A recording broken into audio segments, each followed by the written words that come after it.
Hi, I'm an Orwellian pig named Snowball, Hadia. And I'm deplorable, Mario. And welcome to Alrightness, COVID edition.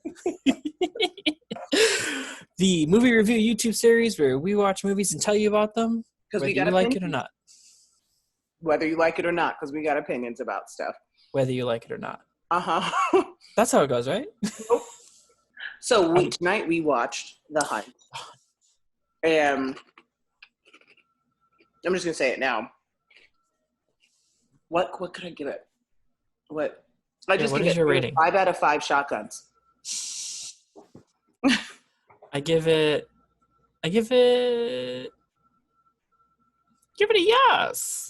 Because,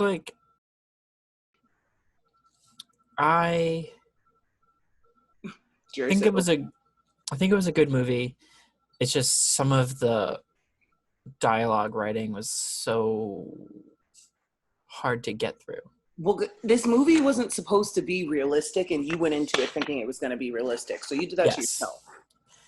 So if you hadn't gone in thinking that, what would you give it?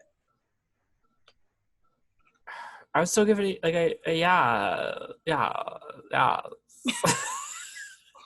Okay. So overall, we give it an all Jerry, right? When you do that one, make the meter just revving like an engine. He's not going to do it. He doesn't do the meter on any of them. So disappointed in you, Jerry. Yep. Let's give it all. I'd give it an all right, because it's a dark comedy, and if you go into it knowing that it's a dark comedy, kind of thing, your expectations are managed a little better. Yeah. But even so, continue. Yeah, I don't want to interrupt. I wouldn't want to interrupt a woman of color.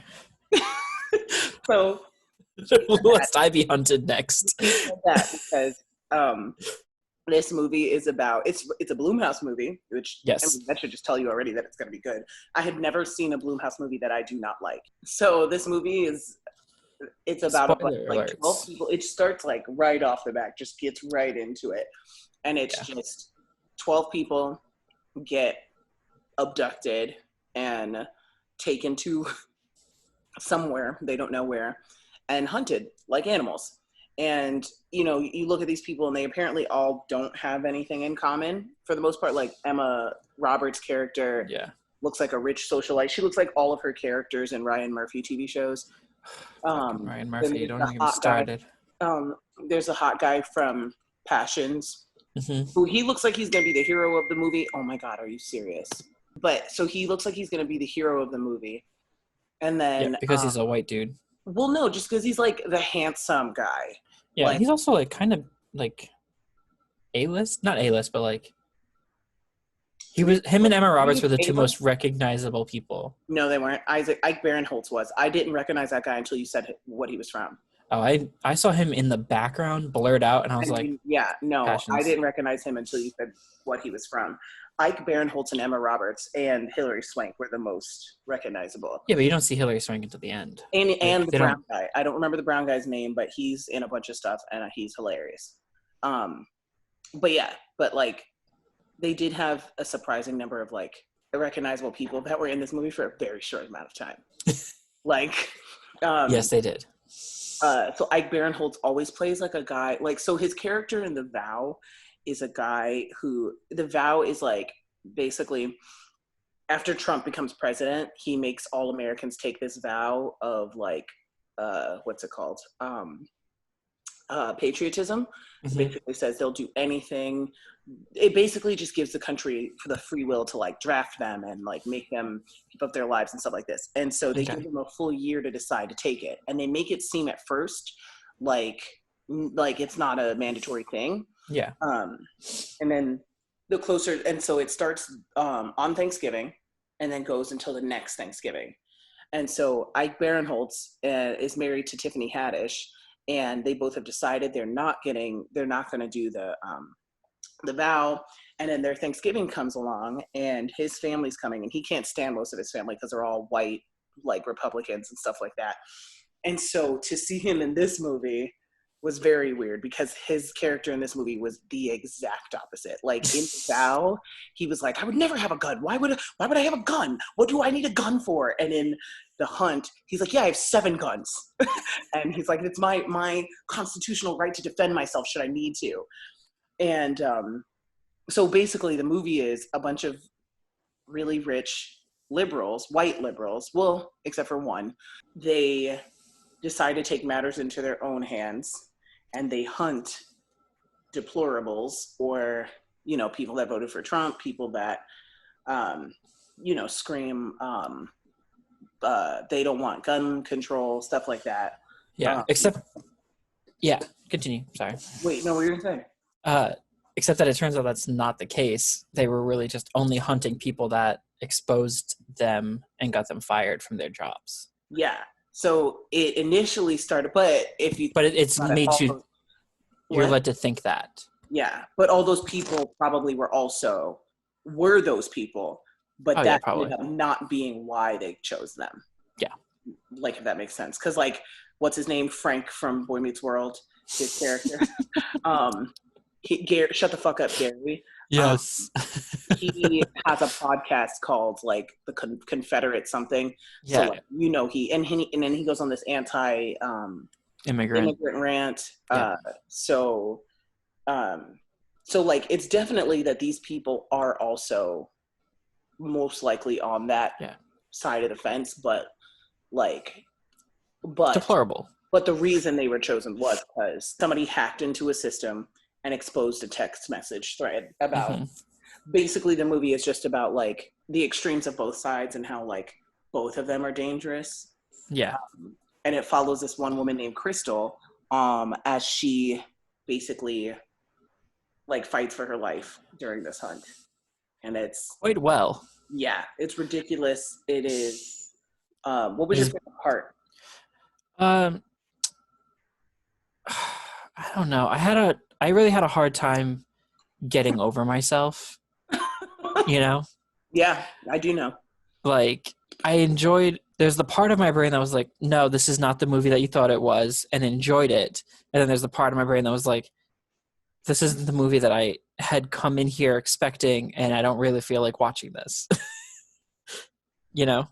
Like, my brain wasn't connecting fully. Big surprise. But I guess it would be like a lot of the Blumhouse has this big thing about, like, big ridiculous blood and gore and death and shit. So some of those deaths were pretty funny. I really enjoyed that. But I think my favorite scene was when they're in the car and she just grabs the handle and she goes. Well, she leaned back first. Yeah. Picked her feet up. Yeah, I can't do that. I'm gonna get out of the guy. I mean, you can lean back in that chair. Nope. I'm too sweaty. I'm too sweaty, and the seat is leather. It is not. Ew. My favorite part. That was my favorite part. Yeah. I think was when they get off the train. What's his name? Stuffs the grenade down the guy's pants, and, like, that grenade took so long to go off. Like, how did he not get it out of his pants? Yeah. Also, why would you not just take your pants off and run? Also, like, how deep in, like, that guy reached his hand into your pants while they were still buttoned. Like, he's got a thick-ass arm. You couldn't fit your tiny-ass arm in there to pull a grenade out of your crotch? He was trying to get it out. He was just pushing it down there. Yes. That death was awesome. That was your favorite, is that your favorite death? What is my favorite? Yeah, I mean, I guess my favorite, like, part would be the very end, because that fight was amazing. Yeah, that was great. But that was my favorite death for sure. That was the moment where I was like, okay, this is the film I came here to see. Yeah. I also love that Hilary Swank's last line was, whoops. Whoopsie, or whatever she said. Yeah, she went, whoops. Honestly, that's how I want to die. I want to die making the wrong, not having fully researched in a massive fight sequence that involves too much broken glass. Yeah, no more glass. That part, I was like, oh my God. That was so stupid. And then when she had the blender blade in her stomach, I was like, oh, she's using her body as a weapon. And she fully transferred it into her body. Yeah, she was like fuck that. So, spoiler alert, Crystal makes it all the way to the end and fights Hilary Swank. Because she's not the right Crystal. Yeah. And yeah, maybe she's not the right Crystal. My opinion is that she wasn't the right Crystal because it adds to the whole idea that like social justice warriors and like the super liberal left also do less research than less critical thinking. Like, yeah, because they will also take the things that support what they're trying to say and then just that's the absolute truth, and then so does the right. And so Hilary Swank's reasoning for picking this woman was because she apparently wrote a post trying to say that they did admit to the manor and the manor was just a joke and that the hunt wasn't a real thing, but then it ended up being real because so many people decided it was real. And so then they made it actually real. Yeah. But in the post, Hilary Swank reads the post, and the girl who wrote the post, who is supposedly this Crystal, she spells their wrong. Like she spells their THEIR instead of THE or THEY''RE, like as in they are. Yeah. And so that's the first clue that she might not be the right Crystal. The reason I think that she isn't the right Crystal is because at the end when they tell her why they chose that nickname for her, and she cites that she read George Orwell's Animal House. Anybody who's read that book, I'm pretty sure would have at least spelled there right. Isn't that the movie with Steve Buscemi? That is not the George Orwell. It's not based on George Orwell. It is a frat boy movie. Yeah, that one. That's the only time I've ever heard of Animal House. Yeah. And that's why I was like, why are they quoting that? It's not, why are you using that movie? His most famous book is 1984. Eddie! Hey, baby! You. Right. He's like not looking in the right place. He's like, I've had enough. What was your least favorite part of this? My least favorite part. I think my least favorite part was just how fast everybody died in the beginning. Like, yeah. I really, like, why would you I love Emma Roberts, and I love to watch her in situations like this, and they, like, didn't even give her a chance to be in a situation like this. I think she had, like, 2 lines. Yeah. And, like, that's I think that was my least favorite part, was just the very, very beginning, because so many people died so fast. Yeah, but I understand why, because they needed to follow her surviving. Yeah, but also, like, I don't know, they could have paced that out a little better, but I just don't think they wanted you to care about any of them. Like, they didn't want to spend too much time on them. That, and also because it's like a horror thriller, those can't be 2 hours long. They can only be 90 pages, you know? Yeah. So that's also probably why.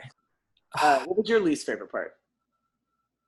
I think any time that, like, the liberals were talking. Because it was just, like, it was painfully cringy. And it's, like, supposed to be, and I get that.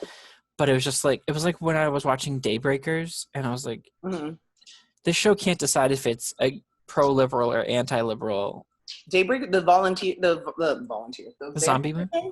The zombie movie show? Yeah.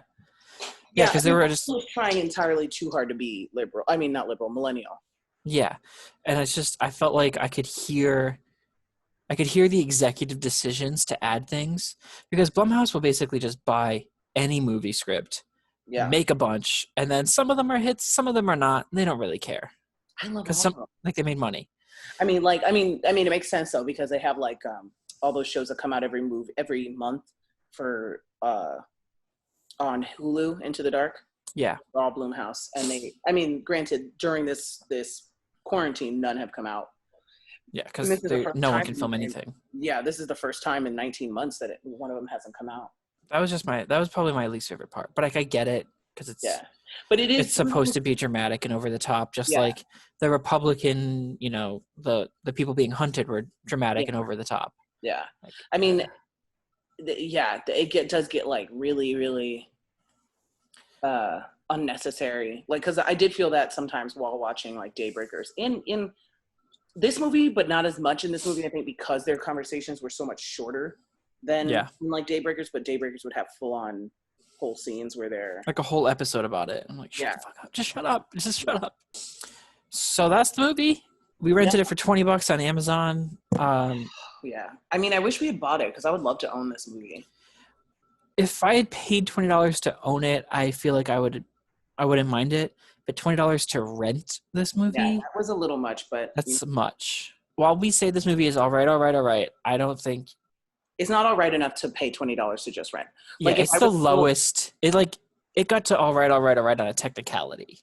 Because it's a good movie. This was a movie we actually liked and got to talk about. Look at that. Yeah. Holy shit. Well, that's true. We did like it, and we talked about more stuff. Look at that. Yeah. Well, that's it. Bye. Bye. Like, it's not my least favorite part, but it was just a part that I was just like, oh, God, this conversation. And it was the ma and pop in the store talking about African Americans. Oh, my God, yeah. And he kept saying, he's like, those people were enslaved. And then she goes, who are those people? And he goes, oh, sorry, Black people. And then she's like, African Americans. And he says, no, you can call them Black again. And then she says, no, where'd you hear that? Who told you that? And he said, NPR. And she was like, and who was NPR mostly made up of? And he's like, white people. Jesus, we're the worst. And like, no, white people, you can call us Black. Here it is now. And I hope this is the end of it. You can call us Black. Because not every Black person on the planet is from America. Yeah. And not every Black person on the planet is from Africa. Yes, they're descendants of Africans, but they may not be from Africa. Like, but you can't say the Blacks. Yeah, don't say the Blacks. And also don't say Blacks, but like Black people. Yeah. You can say Black people. Yeah. I say I'm Black. I don't say that I'm African American because I don't know where the fuck in Africa my ancestors were from. All I know is that one grandpa was from the Bahamas and my dad was Bermudian. That is what I know. I am Caribbean American, if anything, or British American, if anything. But I am Black. And then if somebody wants to be called African American, that's also totally fine. Let them do it. But don't immediately just assume that somebody is African American because they're Black and they happen to be in America. If you liked that video, click here to subscribe. Or click here to see our previous one. Oh yeah, those will be here. And if you want to see a playlist of everything from this specific segment, click right here. Just click our crotches. Crotch away.